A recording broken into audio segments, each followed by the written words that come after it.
Hello class, my name is Emma Tokash. During this presentation, I'm going to be discussing the Quality and Safety Education for Nurses, otherwise known as the QSEN.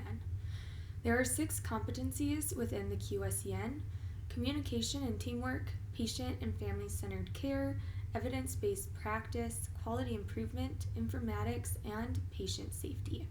I will educate you on different aspects of the 6 competencies as well as how new graduate nurses are to implement them in their new roles as nurses.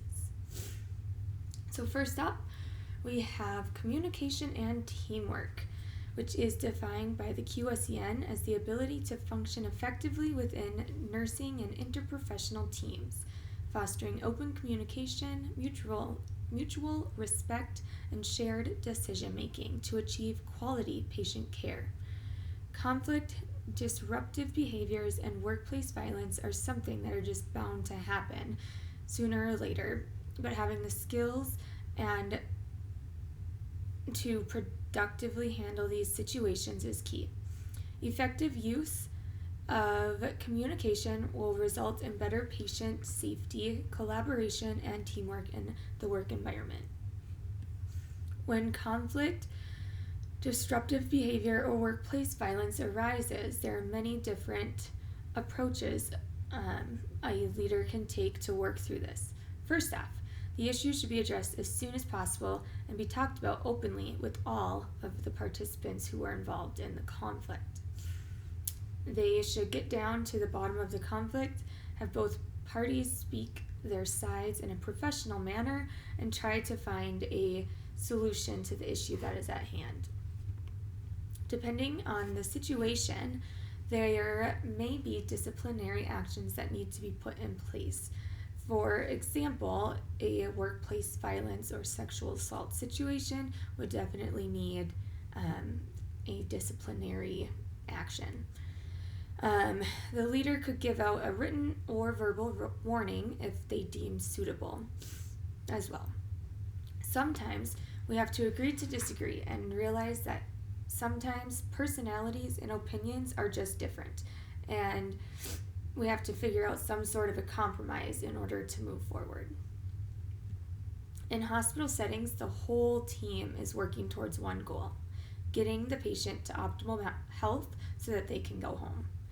In order to achieve this goal, the interdisciplinary team must stay in cahoots with one another about the patient's health status and collaborate about what is the best treatment option for that patient. Through the effective teamwork and collaboration, they are able to ensure patient safety. There is a resource called Team Steps, STEPPS, that provides a guide in which to successfully enhance performance and patient safety. One aspect of this that I want to touch on is the communication section, which elaborates on the SBAR pass-off strategy. SBAR, as you guys should know, stands for Situation, Background, Assessment, and Recommendations. This is just one effective communication tool that enhances teamwork, collaboration, and better patient safety. Nurses have an unparalleled role in supporting patients and families to become partners in their care. A nurse's holistic and multidimensional role accounts for patient preferences, cultural beliefs, values, physical well-being, home environment, community, and support system.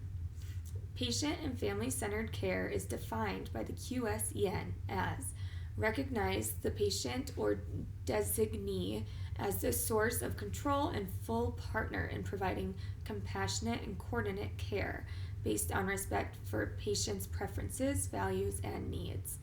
A nurse will provide this type of care by being an advocate for their patient, providing them with their right to autonomy and eliciting each patient's values, preferences, and acknowledging their beliefs. The patient should always be involved in their plan of care and receive all medical information with full transparency. I feel like it is important as nurses to always have the ethical principles of nursing at their forefront while working with patients. The ethical principles include justice, beneficence, non-maleficence, accountability, fidelity, autonomy, and veracity. With implementing the 7 ethics of nursing, the nurse will always provide patient and family-centered care that empowers the patient and their family members. Evidence-based practice is utilizing research in day-to-day patient care and clinical decision-making. With the use of evidence-based practice, healthcare workers are providing their patients with the best available evidence with clinical knowledge to achieve optimal patient outcomes. Sorry. As a new graduate nurse, it is crucial to be knowledgeable of the latest evidence-based practice that relates to your unit specifically. As we are beginning to learn the ropes of things, we should ensure that we are choosing the most effective, scientifically validated methods and letting go of outdated methods in order to meet every patient's needs. When it comes to researching evidence-based practice, it is important to have the reliable source from which you are gathering your information. There are so many sources out there, but my personal favorite ones are Medline, PubMed, and CINAHL Complete. The next topic to discuss is quality improvement, which goes hand in hand with evidence-based practice. Quality improvement involves the application of evidence-based practice to evaluate the care received by the patient and to see where improvement is needed. The nurse is the healthcare worker who spends the most face-to-face time with patients, meaning they are the driving factor for a patient's overall satisfaction with their care. This results in the nurse being held to a standard to provide a higher quality of care and superior attention to detail to ensure safety for their patients. Quality improvement is based on designing new systems and processes that result in operational improvements for an organization. Quality improvement facilitates change by pointing out the areas that need to be changed and then supporting both the process and human side of change. The process side requires having a plan and goal for the change, introducing the change, and then seeing it through. The human side of it involves strategies to help employees accept and change and actively engage in the projected change. As we have learned throughout our nursing school career, change is a very hard thing for some people to accept, and they may require some persuading that the change is truly the best thing for the patients. Finally, we have informatics. Or I'm sorry, I have 2 more. This is not the last one. Informatics. In the world that we live in today, our electronics are likely within arm's reach of us 24/7. This statement stands true in the healthcare world as well. Thanks to the advances in technology over the years, majority of communication between interdisciplinary teams are done through electronics. Not saying they're always done that way, but more often than not, it's seen that it's done that way a lot now.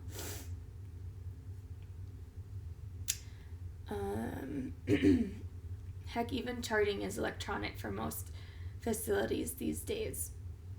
Informatics have given us the ability to collect data, enter into our electronic health systems, and articulate trends quick enough to even be able to prevent epidemics within the community. There are ways to educate and promote health in the community through ads on social media and television. Telehealth is another great example of how healthcare is able to be expanded into the communities. With this, people are able to get healthcare help from their own living rooms. The technology that holds all of the patient's information has a high quality security system to ensure that all patients' information remains confidential. Although such a heavy use of technology may seem scary, it allows for the most efficient and effective form of healthcare that we have yet to see, healthcare that we have ever seen. Patient safety is obviously the center of all things nursing. It is drilled into us since the first day of nursing school. One of the biggest ways we can provide patient safety is with safe medication administration, starting off with our 10 rights of medication. I personally feel that the first 5 are the most crucial, so I'm just going to tell you those ones. But so the right patient, the right drug, the right route, the right time, and the right dose. During my capstone experience, my preceptor, he was amazing. He always would ask me before we left the medication room, what are these meds that you are about to give? What do they do for inside of the person's body? So like their action. And then what are signs and symptoms of an adverse reaction or adverse effect that we are going to be looking out for? I think that this instilled a very good lesson in me, to always be asking these questions before I pass meds. Medication knowledge is so important to have to prevent error. This allows us to have like another check of what is this medication that we're giving to this patient, and just confirming it in the MAR, as well as then knowing the positive effects it will have on them, as well as the negative effects it will have on them. So it just helps us to really, again, slow down and confirm that it's the right medication for that patient. As HS culture is culture which is always learning and improving for the benefit of patient safety. Within this, there is also fairness and accountability. To practice with fairness means ensuring that every patient we treat has the opportunity for equal medical and healthcare services. Accountability is taking responsibility for your actions, both good and bad. This plays into error reporting. A good nurse will report an error when she or he makes one or sees one. This is why healthcare systems have no punishment policies in place for reporting of errors. Because if they did have them in place, then obviously people would be more hesitant to report errors. In conclusion, there's a lot of things that go into keeping the profession of nursing professional, and thanks to the QSEN competencies, we have a guideline to follow. At the end of the day, we all share a mutual goal of providing the highest quality of care to every single one of our patients. And as a healthcare team, professionals, we will achieve that goal one patient at a time.